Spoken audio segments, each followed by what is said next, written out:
Chapter 1. 3 months ago they showed up and landed on the coast of the US. I can't tell you what they did on other places because the first thing the aliens cut was communications. I don't know if they jammed radar, or just clipped a line, but one day, all the power went out and the internet disappeared. People lost their freaking minds. I know exactly how they felt. The web was such an intricate part of my life, it was crazy. I used social media to stay connected with friends, shopped online, and used streaming to watch television. I got my news from a webpage. So to cut it all off in an instant was shocking. Especially since the last thing the announce said was, "I'm here live where alien ships are landing on the edge of the beach." Bang. No explosion. No mushroom cloud. Just silence. The TV was gone. Radio gone. People started streaming out of their houses to see if it was a local power outage or what happened. I jumped in my truck and raced as fast as I could to the grocery store. I barely made it before they shut the doors. I had to wrestle a man for a cart, but I won and ran to the dry goods and canned food aisle. I wasn't the only one thinking about food.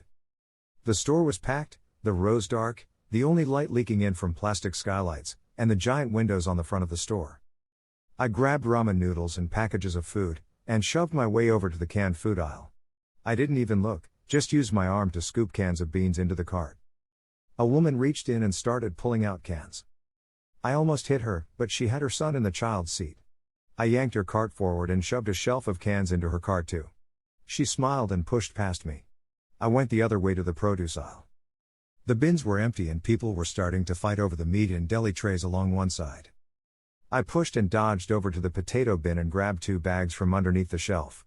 2 writhing bodies fell on top and knocked the whole thing down as they clawed and screamed. I shoved the cart toward the front of the store, grabbing any kind of food I could on the end caps as I passed. I went into a checkout lane and dumped the candy bars and nuts and magazines on top of the pile of food I had in the cart. "Machines are down," said the checkout boy with a scratched name tag that said Rob. I recognized him. "I don't have cash, Rob," I said, and he glanced up at me. His eyes lit up with recognition.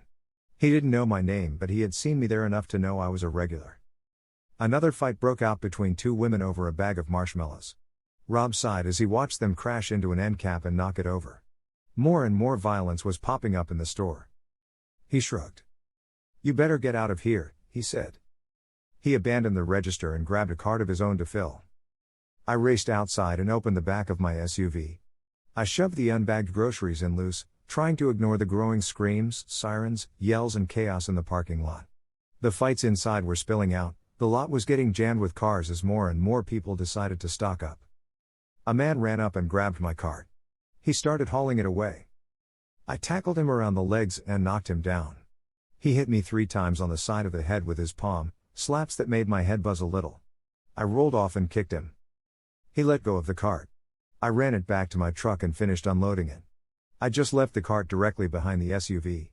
The lane behind me was packed with cars stalled in the traffic jam. Luckily, I had parked nose in on a grass median.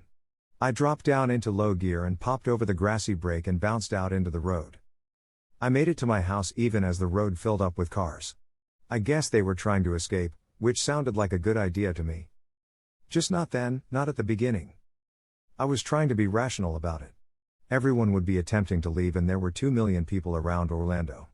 The roads couldn't handle the volume, so every corridor would be packed. I didn't know if that was a tempting target to alien invaders, or if the mass hysteria would take over and the escapees would riot on the freeways. Maybe I would try to leave later. Right now, I jumped out of the truck and had to manually open the garage. I backed the SUV in and cranked the door closed and cut off the world. I locked the vehicle and garage door, and hurried inside. I had 2 bathrooms and 4 sinks. I ran water in both tubs, and in all 4 sinks.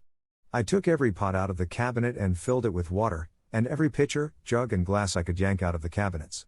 I filled bowls and plastic storage tins from the shelves, which gave me another idea. I ran into the guest bedroom and dumped Christmas decorations out of giant plastic storage bins from the closet. I filled those with water as well. I don't know how many gallons I had from 8 of those, but I think they were 30-gallon containers. I wish I had paid more attention in math class, then I could estimate the volume of the tubs and sinks and combine it with all of the small jars, jugs, glasses and tins of water. I wanted to be prepared in case the water stopped working like the electricity. It was only a matter of time.